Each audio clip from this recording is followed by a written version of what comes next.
Chapter 13. To the ship, take off. Virnorine parted with Sute at the crossroads of a street that led to a small precision instrument factory where many of Tail's friends worked. Sute wanted to see one of them in order to apply for a job. She returned home excited. Everything was taking shape in accordance with her dreams. But presently the joy faded away. An agonizing anguish swept over her when she learned that the term of the Earthlings, stay on Yanyak, was coming to an end. Only 2 of them remained in the city of the Center of Wisdom, and all the others were already in the starship. Virnorine waited a long time that evening for her to come out of her room, but Sute did not appear. Not understanding her mood, his psychic intuition did not tell him anything bad. Virnorine finally knocked for the girl himself. Sute sat with her head resting on her, outstretched along the table arms. The expressions of roguish guilt that were characteristic of her when she considered something awkward in herself or confessed a weakness did not manifest on her face at the sight of Virnorine. Yes, Sute truly did look like a sad bird. Gitao. She jumped up, she began to be concerned that Virnorine would more comfortably sit, and she herself sank down directly onto the floor, onto a hard pillow, and, for a long time in silence, looked at her earthly friend. Her feelings were transmitted to Virnorine. She was thinking about him and about the coming parting of ways. "Soon, your starship flies away?" she finally asked. "Soon. Do you want to fly with us?" broke loose from him, a question that should not have been asked. On the face of the girl, calm sadness was replaced by a fierce inner struggle. Sute's eyes filled with tears, and her breathing stopped. After a long silence, she said with difficulty, "No. Do not think that I am ungrateful, like many of us, or that I do not love you." Her dark cheeks darkened even more. "I'll be right back." Sute hid herself in a dressing closet, which served her instead of a dressing room. Virnorine stared at the motley carpet weaving, thinking of her refusal to fly to Earth.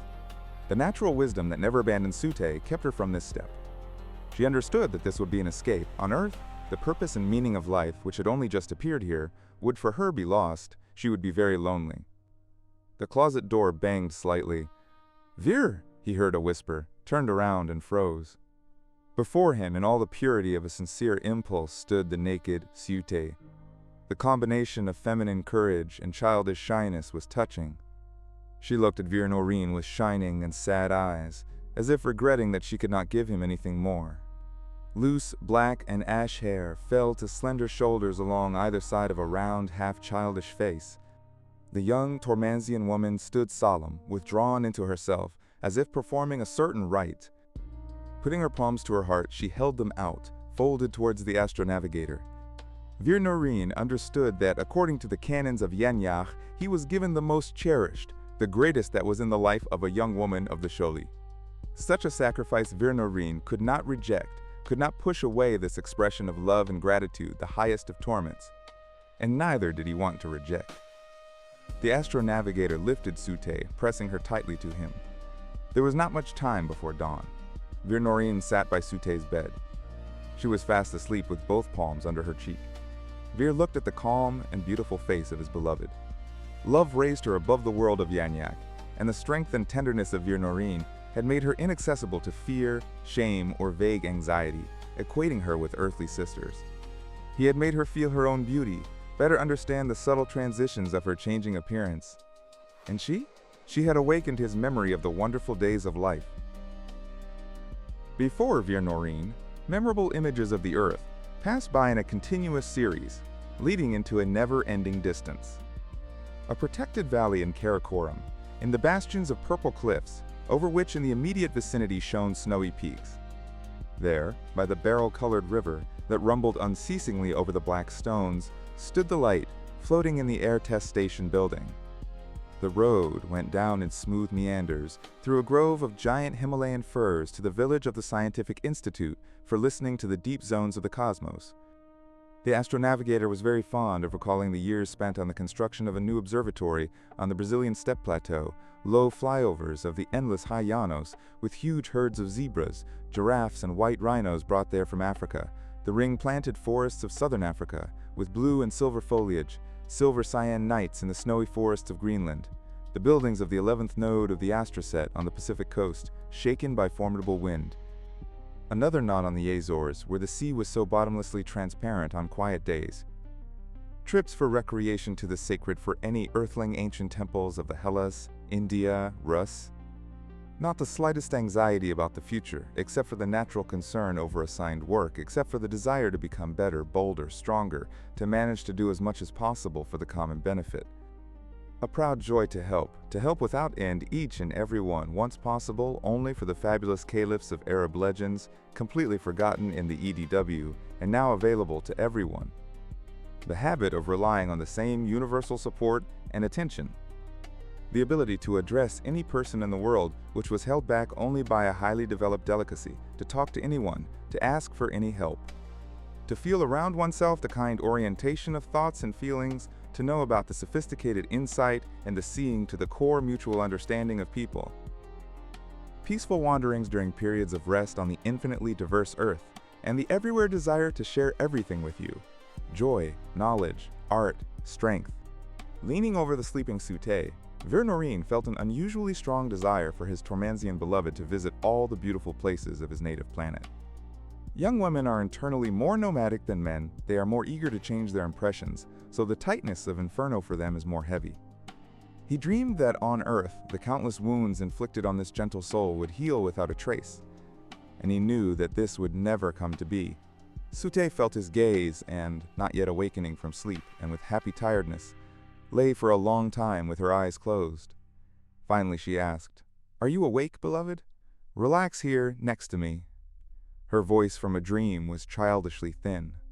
"I had a dream brighter than ever, as if you left me, oh, not for long, to a small town. I went out to meet you. This was our city and not our city. The people I met were glowing with kind-heartedness, ready to help me find you, calling me to rest, seeing me through those places I might have become lost in. And I was walking down the street, what a strange name, Street of Love, along a path through fresh and soft grass to a large, full-flowing river, and there you were." Sute found Vernorin's hand, and, falling asleep again, put it to her cheek. Vernorin did not stir, a strange lump lodged in his throat. If the dream inspired by his thoughts was for Sute an impossible dream, then how little love was still dissolved in the ocean of everyday life of Tormance, in which this pure creature, as if transferred here from Earth, would live out her short life. The thought that had long tormented him became unbearable. He slowly took the Tormansian woman's hand and began kissing her short-cropped nails with white dots. Like the plexus of blue veins on the body and easily reddened whites of the eyes, these were traces of ill health, unnoticed in childhood, poor nutrition, and the difficult life of the mother. Sute, without waking up, smiled, tightly closing her eyelashes. Amazing how in poor soil such beautiful flowers could grow. Destroyed was the family, creator of man from wild beast, upbringer of all the best in him, tirelessly defender of him from the severity of nature. And without a family, without a mother's upbringing, people like Sute appear. Was this not a proof of the rightness of Rhodus, her faith in the primary good foundation of man?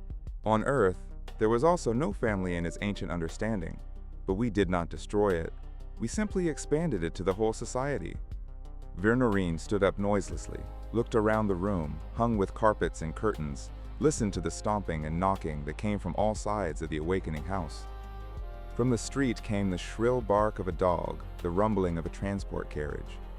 Sadness was seizing Vernorin more and more, a sense of a dead end from which he, a seasoned, psychically highly trained traveler, could not see a way out. His affection for the little Sute had turned suddenly and powerfully into love, enriched with a tender pity of such a strength that he had never imagined in himself. Pity for an earthling brought up in the happiness of giving inevitably caused the desire for unlimited self-sacrifice. No, he had to consult with Rhodus. Where was Rhodus? And Rhodus had spent that night discussing the problems of the Sholi. Gozer Biyuyam came to the Shrine of the Three Steps once more with several companions. The Sholi began their first visit by arguing and bragging about their advantages over the Loli, and above all, their much greater freedom in all their actions. Rhodus cut them down, saying that this was an imaginary freedom. They were allowed only what did not harm the prestige and economy of the state, and was not dangerous for the serpent-bearers, protected from the life of the people by the walls of their privileges. Ponder over your concept of freedom, and you will understand that it is concluded in the rights to low deeds. Your protest against oppression hits innocent people far from any involvement in this matter. The Lords constantly reiterate to ye about the need to protect the people. From whom? Have ye asked such a question? Where are these imaginary enemies?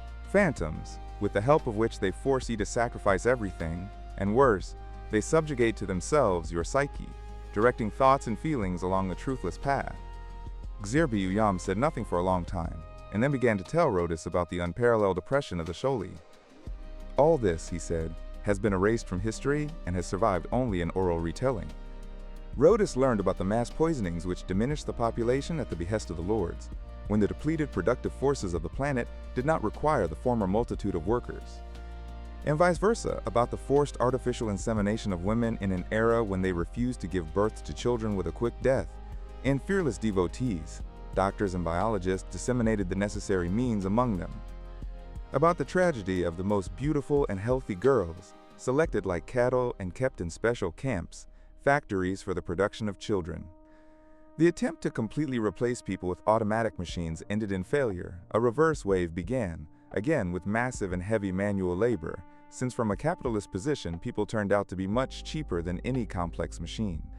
This pendulation from side to side was called the wise policy of the Lords, and was portrayed by scientists as a chain of continuous successes in the creation of a happy life.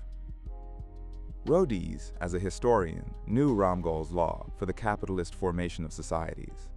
The poorer a country or planet, the greater the gap in privileges, and the separation of individual strata among themselves.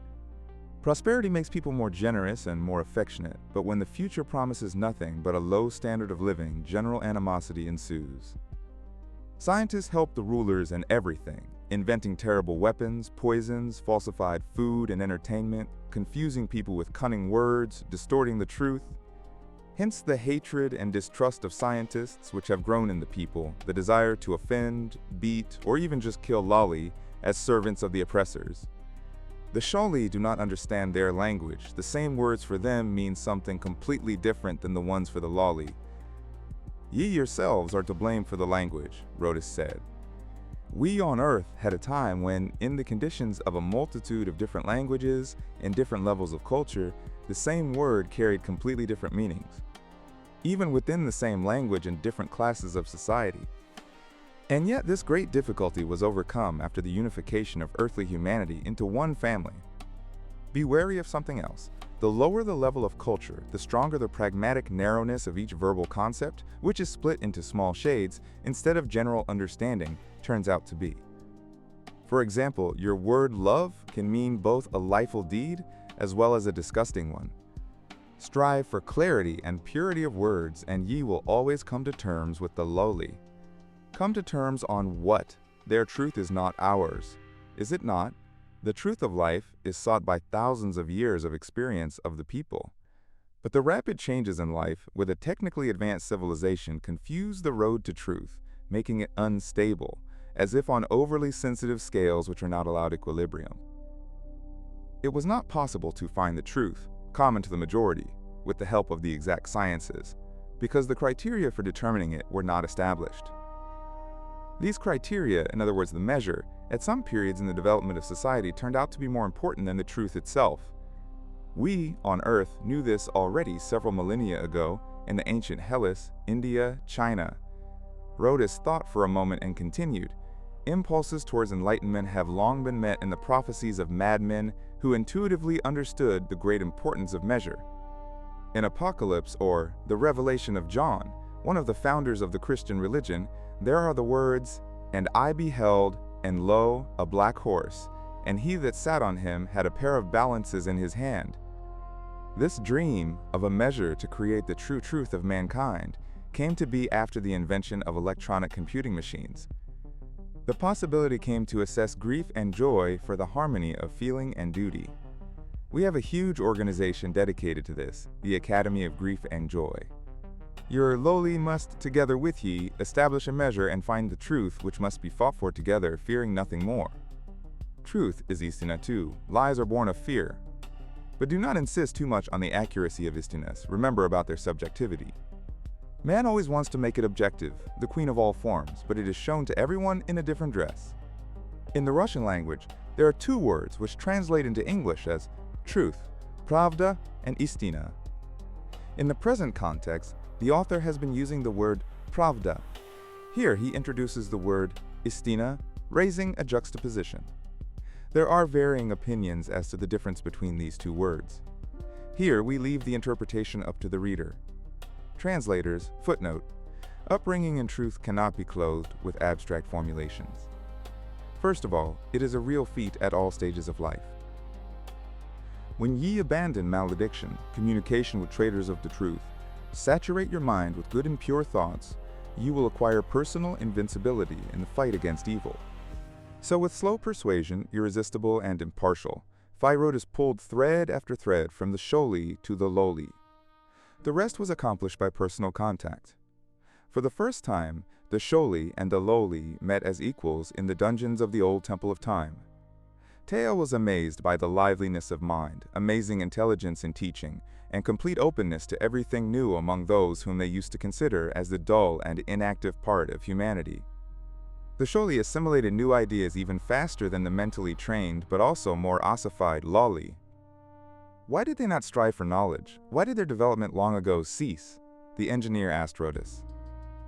After all, they, it turns out, are no worse than us. In the very wording of them and of they is your deepest mistake.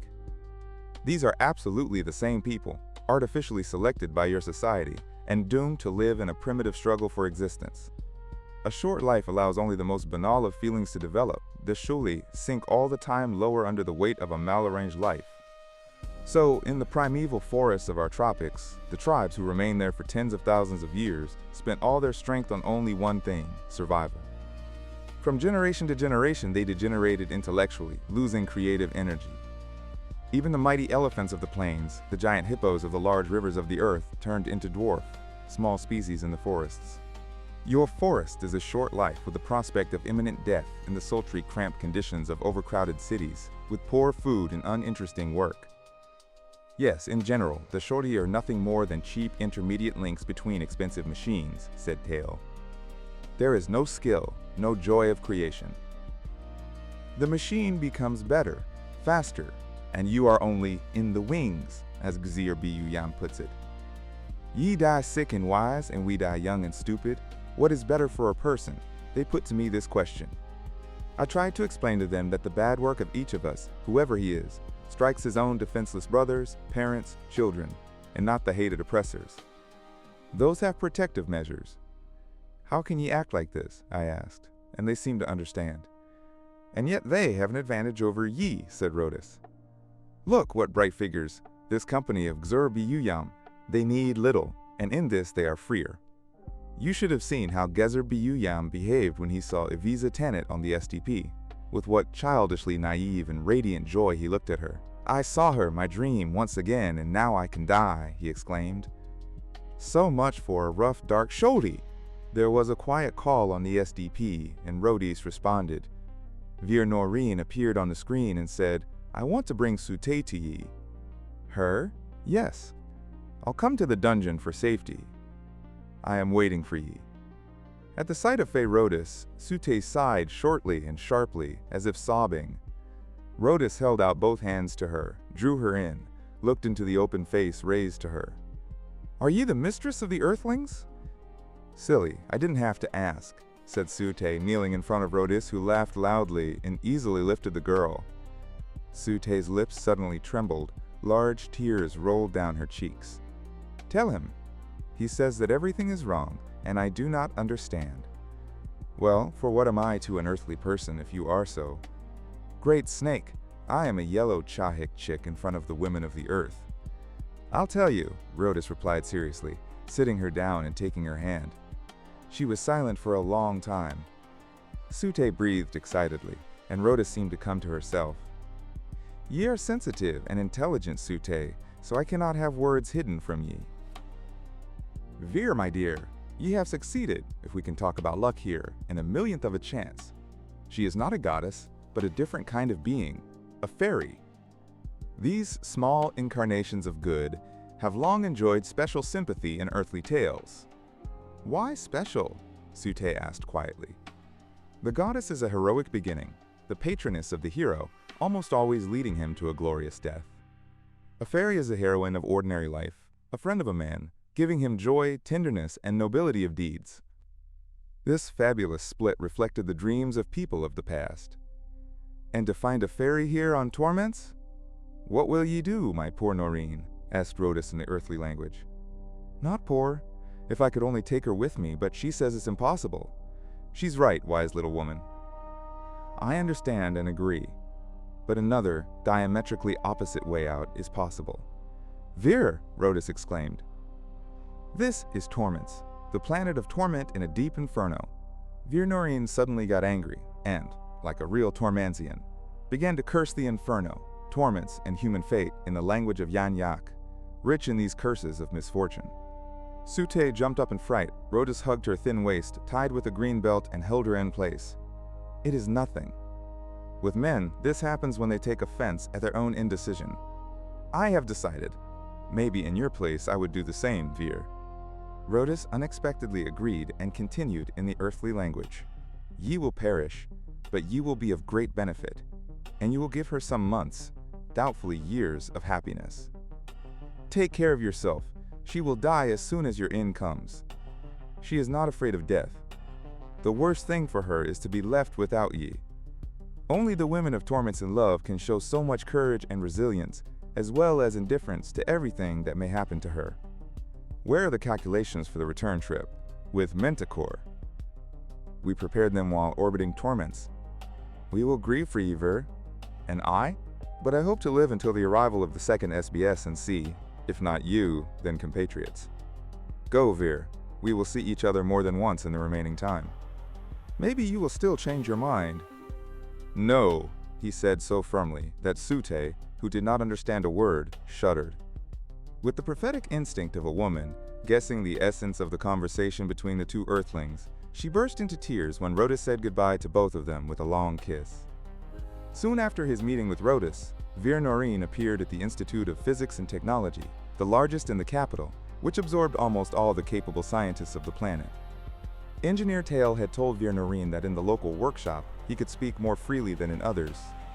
The engineer attached great importance to the upcoming conversation. Those gathered were arranged in the strict order of the scientific hierarchy.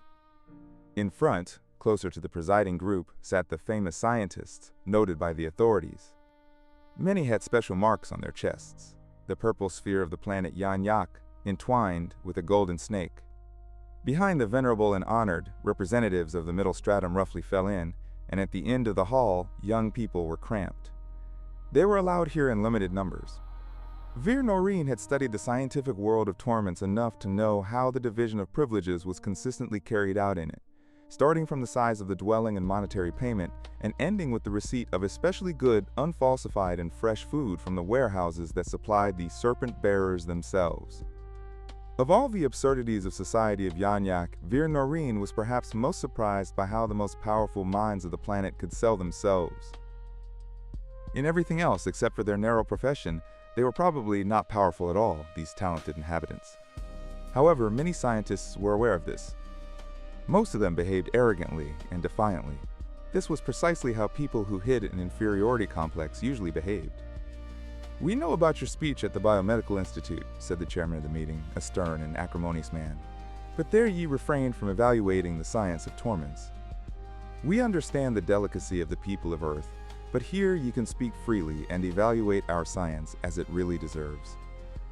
I will say again that I know too little to comprehend the sum of knowledge and compare it. Therefore, what I have said should be regarded only as the most general and superficial impression. Is the opinion that has taken shape among us, visitors from Earth, correct? More than once I have heard here that exact science is undertaken to solve all the problems of mankind of Yan-Yak. Is it not so with ye, the conquerors of the cosmos? The chairman asked. Vir Noreen shook his head. Even if one does not demand truths based on non-contradictory facts, science, even in its own development, is biased, unstable, and not so accurate as to take onto itself a comprehensive modeling of society. One of the famous scientists of the Earth in ancient times, Lord Rayleigh, formulated very accurately, "I cannot think that a man of science has any need to consider himself a prophet.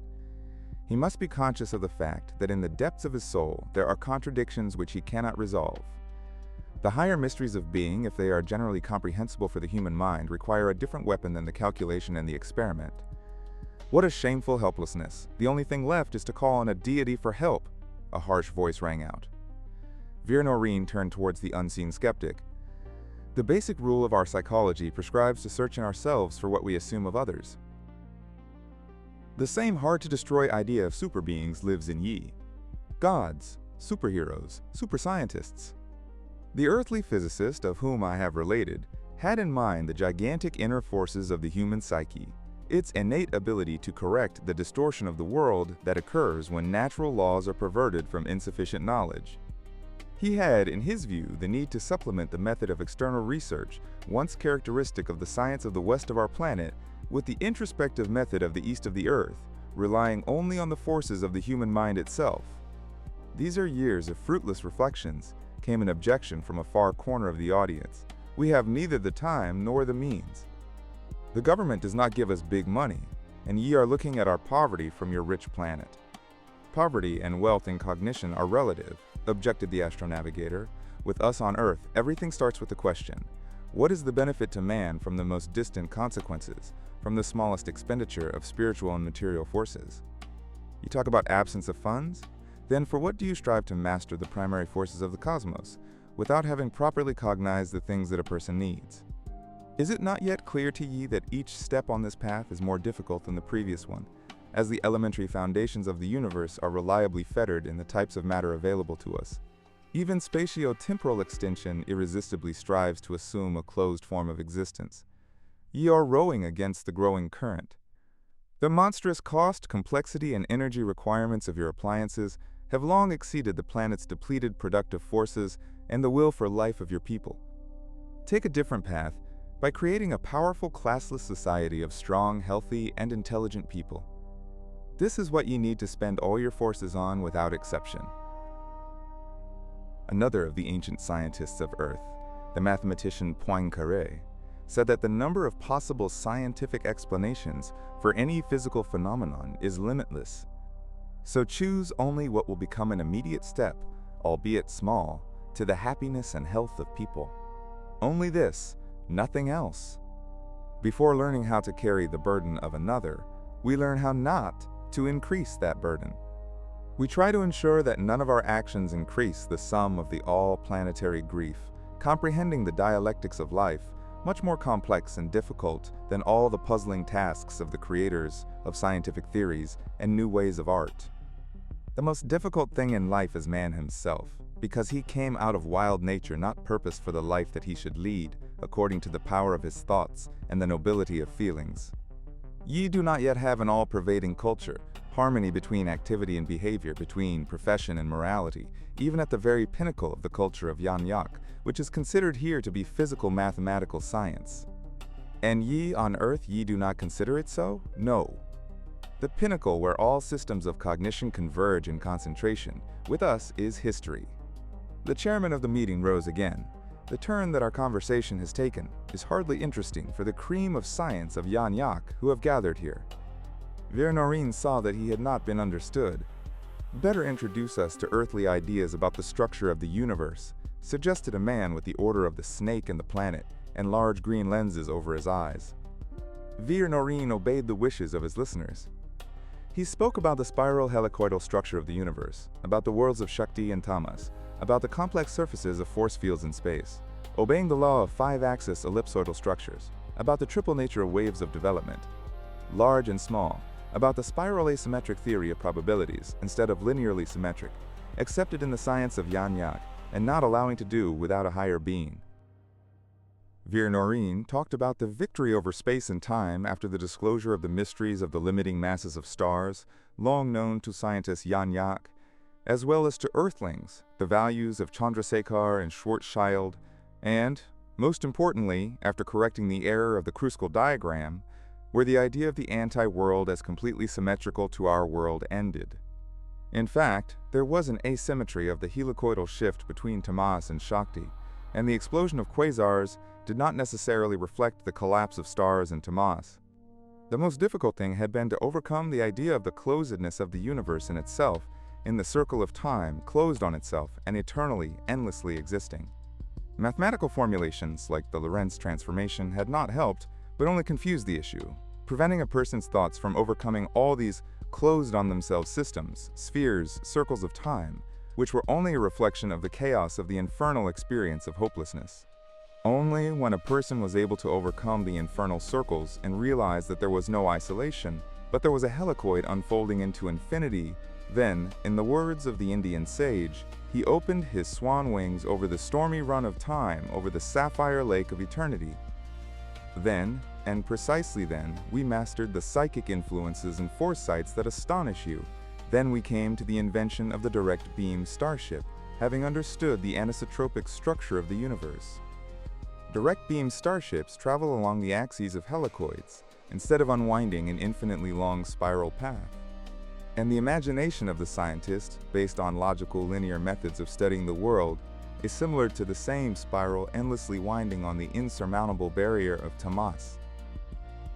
It is only at an early age, before a person is conditioned by a system of established views, that the abilities of the direct beam, previously considered supernatural, break through in him. For example, clairvoyance, teleacceptance, and telekinesis, the ability to choose from possible futures the one that will take place.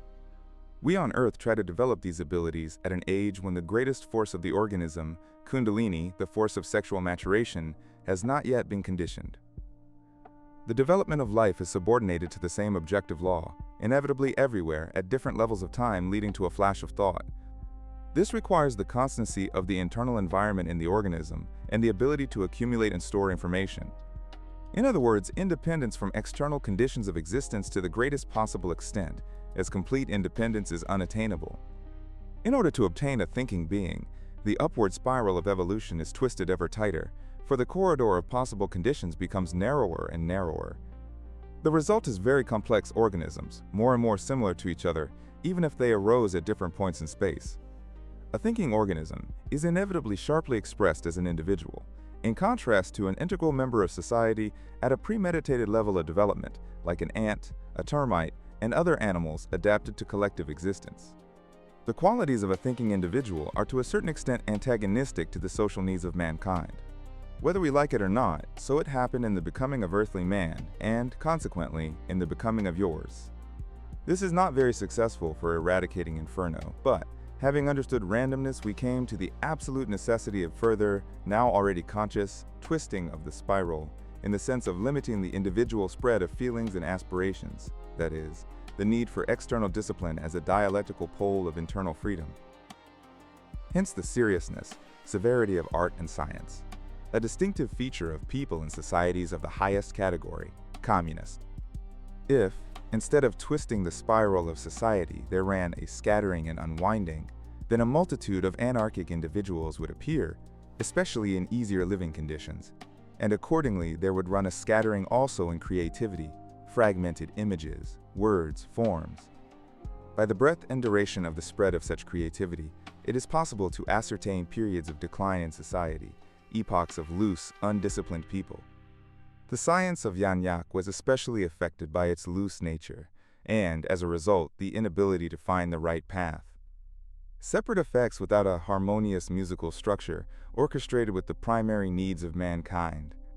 To immature discoveries that have not been studied deeply and comprehensively, ye give far-fetched importance, throw almost all your efforts and resources on what later turns out to be aloof from the main path, flaunting the enumeration of abstruse formulas and empty symbols.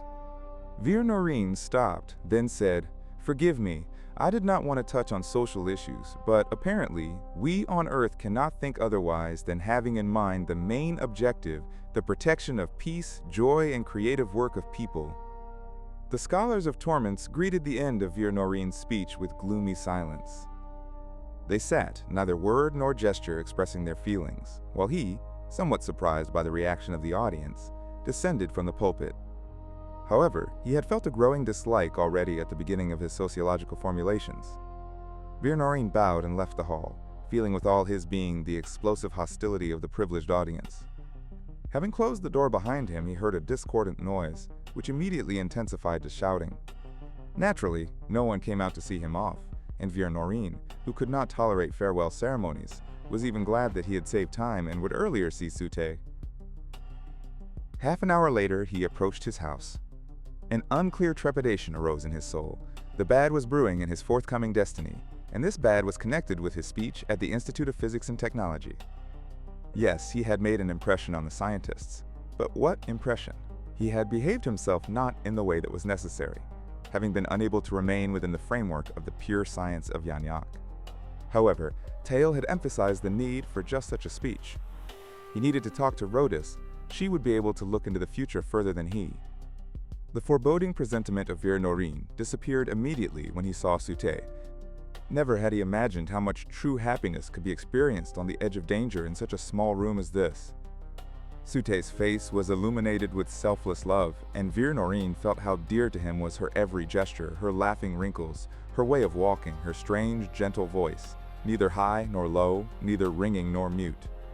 Sute always knew how to bring something new, unexpected into their conversation, suddenly moving from radiant joy to anxious thoughts about the future, from selfless, almost furious passion to morose concentration in herself. Sometimes, as if returning from somewhere, Sute looked at Noreen as into the abyss of life, ready to throw both soul and body there, to give everything to her last breath. At times, a ghost of misfortune suddenly conjured before her a dark future, a piercing feeling of the fragility of her happiness, with the strange visitor from interstellar space, incomprehensible to her mind, and then Sute would rush to the astronavigator and cling to him with closed eyes, motionless and barely breathing. She often sang, and usually began with heartfelt mournful, and then enthusiastically embarked on a complex ligature of rhythmic dance. She confided in him childhood dreams, told of her youthful experiences with a subtlety of feelings and observations not accessible to every woman on Earth. And she sang again, looking into the future, as into a dark river slowly flowing into an unknown distance. And he had the wish then to forget about everything in order to stay longer with Sute, in the generosity of her love, and give himself up just as recklessly. An impossible dream, too complex was the situation on the alien planet, where he had become a catalyst for the emerging forces of resistance and the struggle for human existence, for a way out of the inferno. At hand was yet one difficult moment to live through when the starship with all his friends would leave for their home planet. Anticipation tormented Noreen, although there were still many days ahead of joint work with Rhodus and frequent meetings by SDP with the crew of the starship. Noreen thought so, but he was mistaken. After he left the institute, from the arguing crowd emerged a short man with skin so yellow that he looked like a hospital patient. He was in full health, only he belonged to the ethnic group of inhabitants of the high latitudes of the head hemisphere. Naryang had already earned himself a double name as a renowned astrophysicist. He hurried to an office on the 4th floor of the institute, locked himself there, and, emboldening himself with a smoke, set to work calculating. His face was twisted into a sarcastic grin, then blurred in malicious joy. Finally, he grabbed the notes and headed for the reception room of the Supreme Council, where there was a negotiation point for summoning the most responsible dignitaries on urgent matters of state importance. On the video screen appeared an arrogant serpent bearer. Inspired by his discovery, Naryang demanded to be connected with the Lord. The secret that he discovered was so important and great that he could entrust it only to Choyochagas himself. The serpent bearer from the depths of the screen peered at the astrophysicist for a long while, pondering something over, and finally his evil and cunning face expressed a semblance of a smile. "No problem. You will have to wait, I need hardly say." "Of course I understand. So wait." The screen went out, and Naryang sank into a comfortable chair, indulged in ambitious dreams.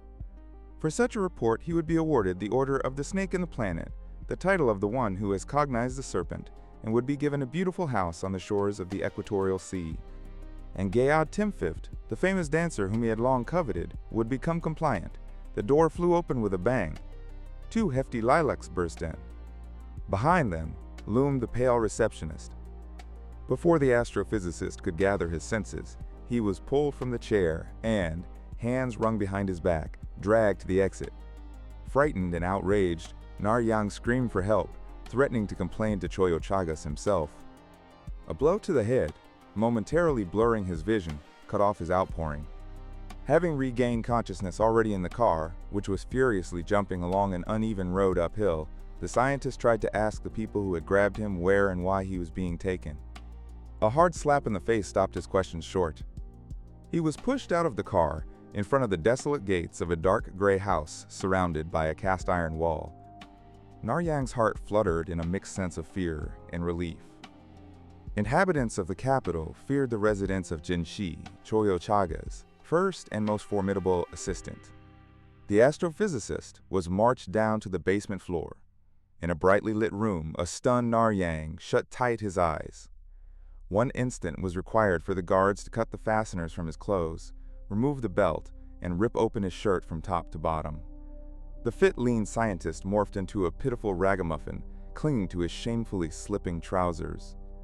A brutal kick in the back, and trembling with fear and rage, he found himself at the large table at which General Shi was sitting.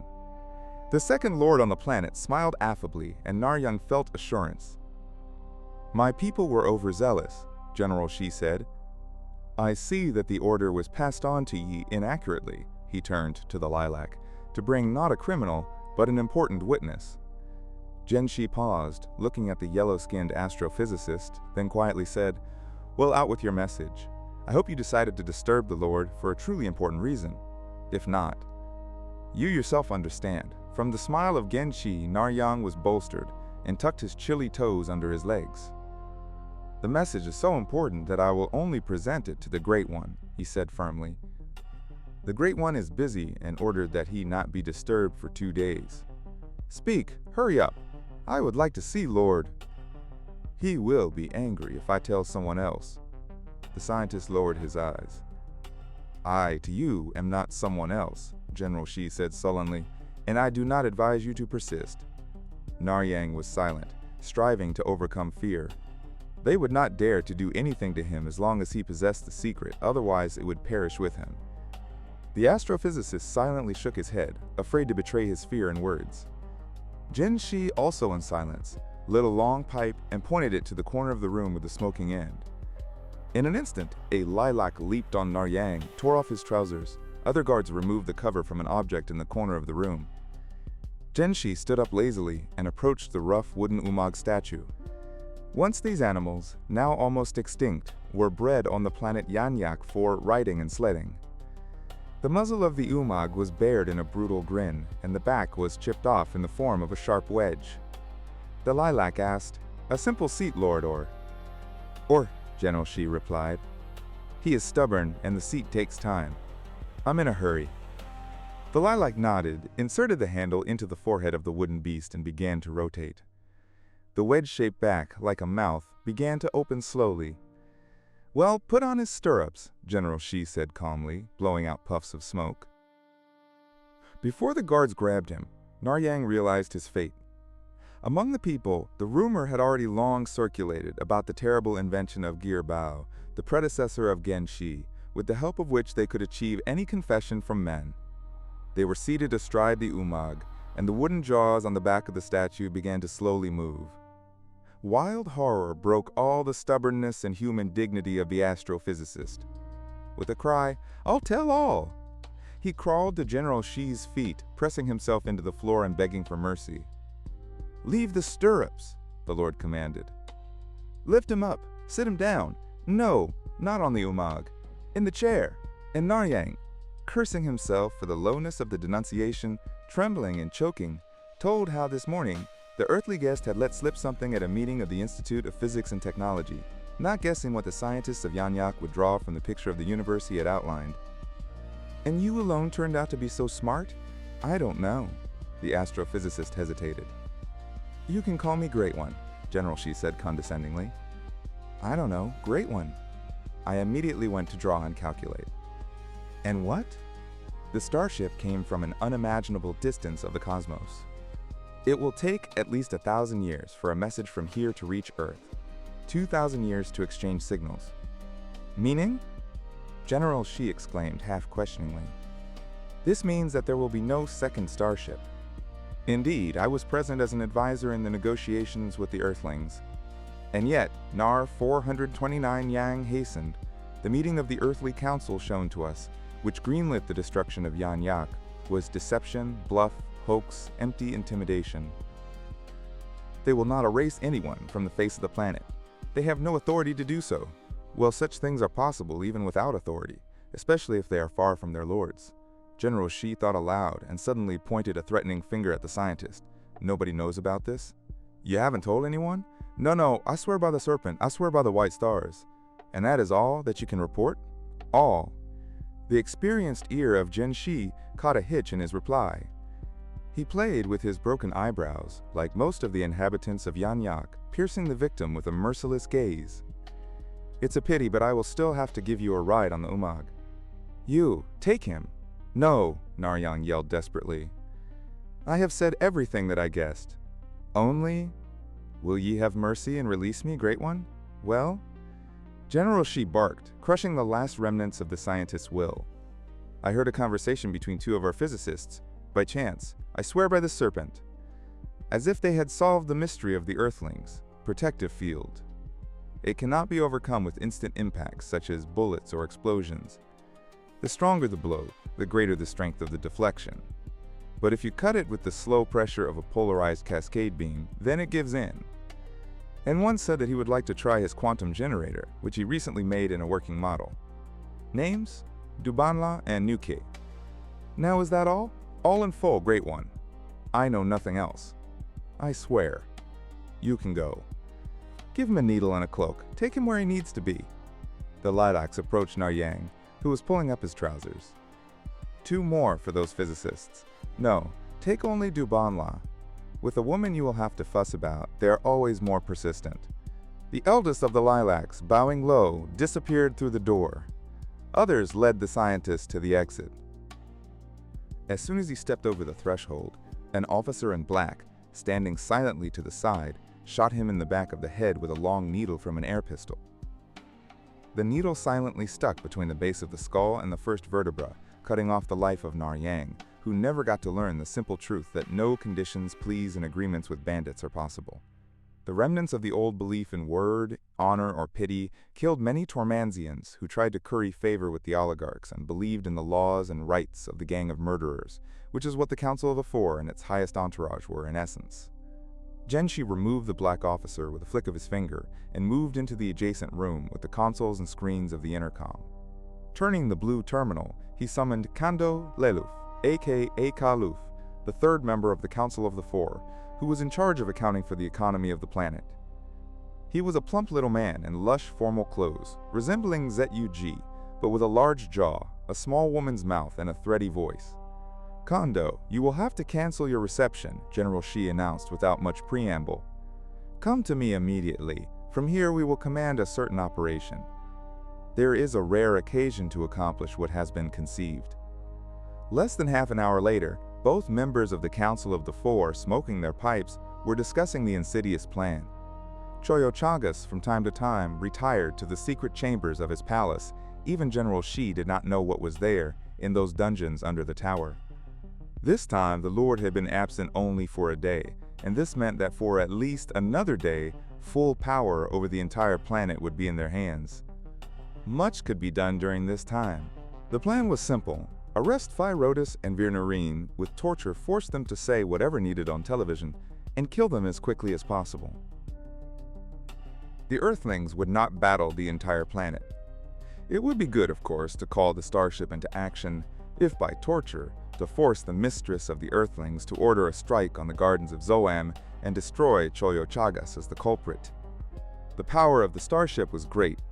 From the gardens of Zoam there would remain a pit in which the closest assistants and guards of the Lord, not to mention the Lord himself, would disappear. Then General Shi and Kaluf would become, without unnecessary shocks and risks, the first persons in the state, and ZUG later they would see.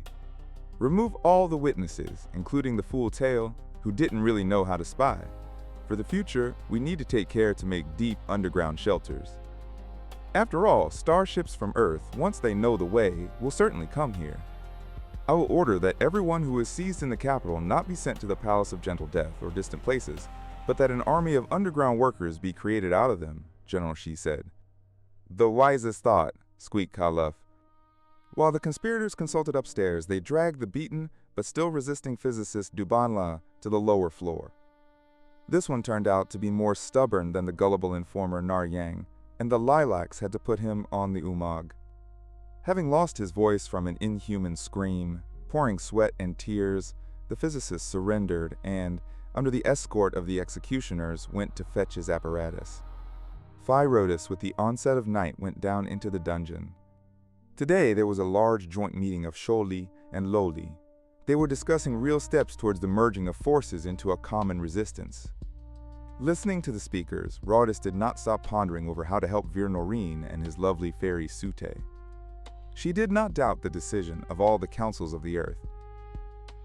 No expeditions would be sent here until such time as the seeds of the dark flame sown by humans sprouted, or, in the worst case, it became clear that the hour of the bull was not going to end, and demons would continue to dominate in Tormance. In this case, it would be possible to apply the law of the Great Circle, about the destruction of regimes that close the way for thinking creatures to a comprehensive cognition of the world, stagnate and cease in their development, preserving the inferno. No one would repeat the mistakes of the ancient colonizers of the earth, who settled in foreign countries, knowing neither the history, nor the psychology, nor the customs of the indigenous peoples, especially if these peoples had a highly developed culture of their own. Here was a good idea. Arrange with Chagas that Vir Noreen legally stay here on the planet Yan Yak as a historian, observer, and correspondent until the arrival of the next ship. Or an even better pretext. The imaginary, summoned by her starship, was allegedly delayed, and the astronavigator would remain for communication and landing. This would give Vir Noreen some term of a calm life. From the surrounding darkness came the feeling of a formidable danger, which suddenly thickened, like ominous clouds driven by a squall. The sensitive psyche of Phirotis pre-warned her. For the first time in her entire stay on Tormance, she felt that mortal danger was descending on her. The enemies were close. Her fascination with the conference, her thoughts about Vir, had weakened her normal sensitivity, and she was late by an hour or more. Calling Tael, Rodis conveyed her concerns to him. The engineer looked at her carefully, and a chill ran down his spine. The affectionate, almost gentle caution of the earthly woman had been replaced by a formidable decisiveness, elusive speed of movements and thoughts. Will, like a tightly stretched string, vibrated in it, responding to the feelings of the people around. Rodis advised to disperse along the two main and far passages. She previewed them mentally. Was there a trap? No one should fall into the clutches of the lilacs, otherwise the terrible thread of investigation would unwind. Then she hurried upstairs, accompanied by Tael, concentrating all her will on the call to Vir Noreen. Minutes passed, but Rodis did not catch the response. "I'll try to contact the Lord," she said to Tael at the foot of the stairs that led to her bedroom. "You mean Choyo Chagas?" asked Tael, panting from fast walking. "Yes. With the others, it is impossible to deal. They are not only irresponsible, they are hostile to Chagas. Great snake and snake lightning. After all, Choyo Chagas is gone, and now I understand." "What do you mean gone?" Rodis had a flash of memory of the secret repository of things taken from Earth. "He has retired for 2 days to a secret residence and handed over control, as usual, to General Shi. So they want to capture us in the absence of Choyo Chagas. By means of tortures, force us to do something for them. Or even simply kill us so that Chagas would be punished by the ship. This is beyond doubt. Tael, dear, save Vir Noreen. Take the STP from the sanctuary, take it away, and contact him. He's at home, I can wake him up, and you settle on where to hide. Swiftly, Tael, we must not hesitate. They will try to capture me first. Swiftly, I will also call him from my room. And ye? How about you, Rodis? If they succeed, my plan is simple. I will defend myself with the protective field of the SDP until I speak to the starship. Give the coordinates of the place in the abandoned garden where the discoid was planted when Chetty was wounded. It will take an hour and a half to prepare the discoid. About 20 more minutes for Griff Riff to arrive. The batteries of the known apphead will last for 5 hours, even under continuous fire. I have a huge time reserve. When Vir Noreen is hidden, return with the non-apped and wait for me near the exit of the 4th gallery. I will set my SDP to self-destruct when discharged and come down while they are raging about. Fear not, I will aim the explosion upward so as not to damage buildings and so that the passage in the dungeon will not be discovered. It will still be useful to us. I'm not afraid of anything but, the engineer suppressed a sob that suddenly broke through. I'm afraid for ye, Rhodis, my star, support, love. Something unprecedentedly terrible is approaching. Rhodis herself fought with an ominous anguish, with a pointed edge breaking in from the surrounding darkness through her persistent psyche. Probably her feeling was transmitted to the Tormanzian. Go, Tail! Ye may be late for Noreen. Let me go up with ye, just 2 minutes. I have to make sure they don't sneak into your room. They cannot. I have barred the entrance, as I always do when I go down into the dungeon. Very carefully they moved the block of walls in Rhodis's dark bedroom.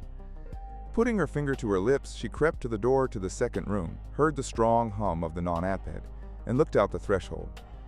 At the door, wide open from the corridor, crowded many people in black robes, hoods, and gloves, night punishers.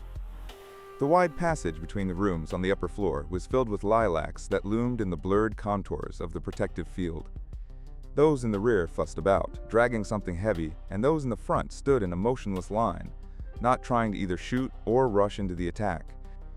Rhodis retreated into the bedroom unnoticed.